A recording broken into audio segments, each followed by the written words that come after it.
Good evening. The story we are about to present may shock and disturb you. There are some choices in life that have extraordinary consequences. And tonight we relive the story of Trigger, a Glock semi-automatic handgun, and founder of the GSW, which is a notorious gang, has become the symbol of violence and crime in America. The consequences of Trigger's choices have haunted society and have led Trigger down a path to death row inside Kalashnikov Penitentiary. Now, in this exclusive interview that I got to sit down with Trigger to explore the choices he made that brought his life down such a turbulent path.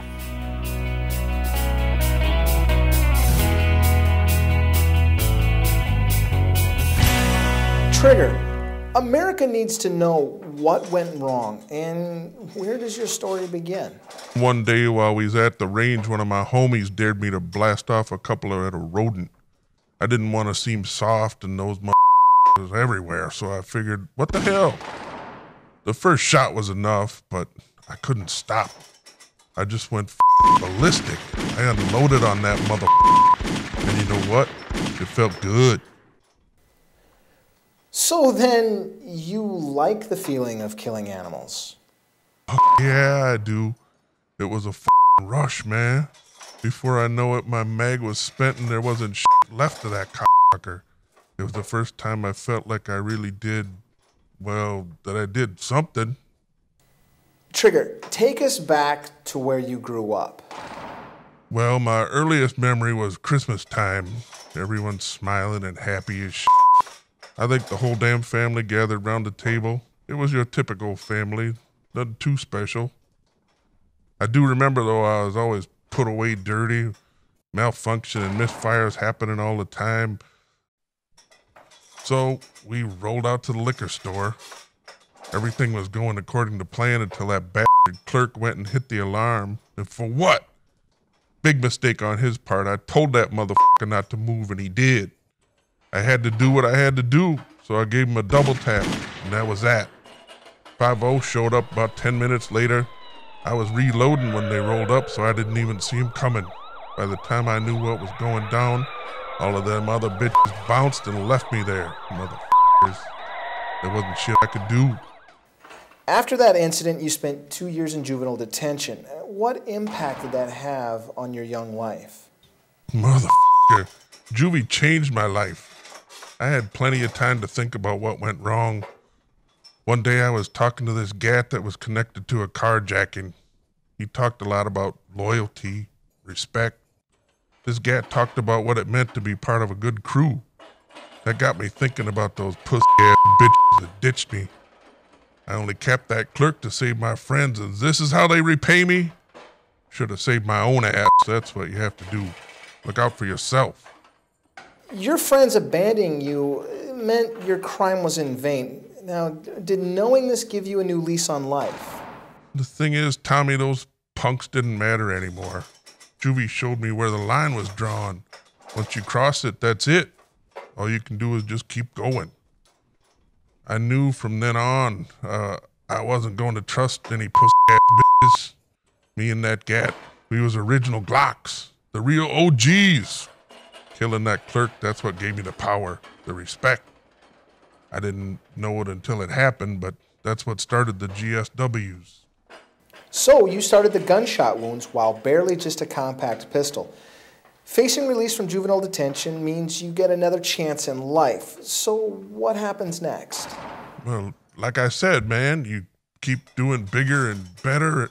Better? Better? You. What the fuck you know about this life? It's okay. I'm just wanting to know more about your life and the choices you've made. Go ahead, continue.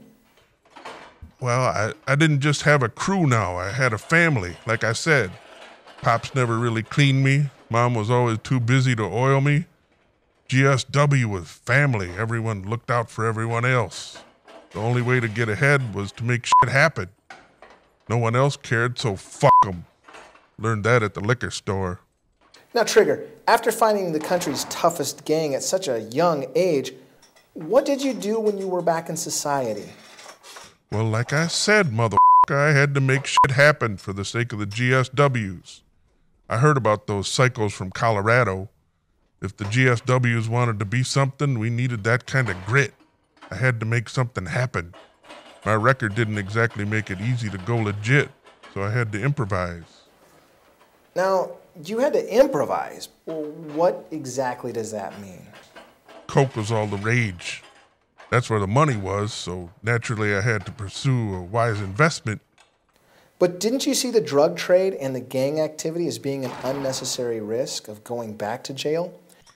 Well, getting caught wasn't really a concern.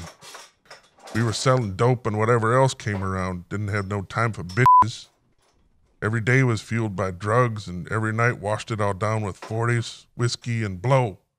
Weren't just drugs, they was a necessity. So long as business was flowing, nothing else mattered. The following scene was unexpected, and some of you may find it to be very graphic. However, our producers have decided to show it to you in order to show you the honest and the emotional climate of Trigger's life. Now, Trigger, I have to ask this question. Did anyone in your family ever load you with ammo you weren't chambered for? Who the fuck? Wait, holy shit, guards!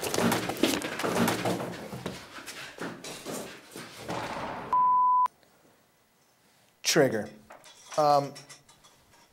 Now, take us back to that fateful night. You know, when everything started getting out of control. Motherfucker. I know what you're getting at. Yeah, so there was this deal, at least it should have been that way. Probably would have been the biggest of our gang, would have been 20 kilos. But these goddamn Colombian motherfuckers, no respect, didn't know who they were dealing with. Shit went bad real fast. Had to start picking those bastards off one by one. I lost some homies that night. You were arrested again, and this time you were sentenced to a maximum security facility. How was this different from your previous times being incarcerated? Well, that second time was a lot easier. Everybody knew who I was, and everybody knew what was up. I was the biggest shot caller in the joint. Whatever GSW was before on the outside wasn't shit to what it became when I went in. It was the best thing to ever happen to the cause. Since I knew what was up this time, I kept a low profile. I was out in a few years, maybe 5 or so. Didn't keep track. However, this time was more serious. You killed your girlfriend. You were involved in countless drug-related gang activities. Did serving time ever make you accountable for your actions? Yeah, I don't know, maybe. It didn't matter. I do what I do and I'm good at it. What's it have to matter? Right, you're released. What now? You've been locked up twice for heinous crimes. Did stopping ever cross your mind? I thought I told you stopping isn't an option. Shit. My fate was sealed years ago. No, there was no stopping. The only thing left was to make a statement. Make us known for who we were, the baddest motherfuckers. We're going to write history. The shootings in Virginia, was that you? Shit, you think it's that easy? We are the evilest gang in America. We are an organization, bitch. Man, you are speaking with a gun on death row, motherfucker. You know what that is? What does anything even matter? Shit happens, man. Tragedies take place. The media is going to use that to their advantage. Did the GSWs get a bad rap? I'm here, ain't I? This interview was Trigger's final contact with the outside world. As of this broadcast, Trigger is no longer with us. In the hours following the interview, Trigger prepared for his ultimate fate, to be dismantled on the gunsmith's bench to pay for his life of crime. Trigger passionately pursued a life of power and control. It wasn't until his final hours that he realized that he had always had control and that his actions only deprived him of his real power. Before his execution, Trigger did leave me with this message for his audience. In his candid final moments, Trigger had this to say. It doesn't take much to misfire. If you see a gun aiming for trouble like me, take action. There's only hope. Never to be afraid to give a gun a second shot at redemption. This has been Tommy with Sightline TGS.com. Your local news is next.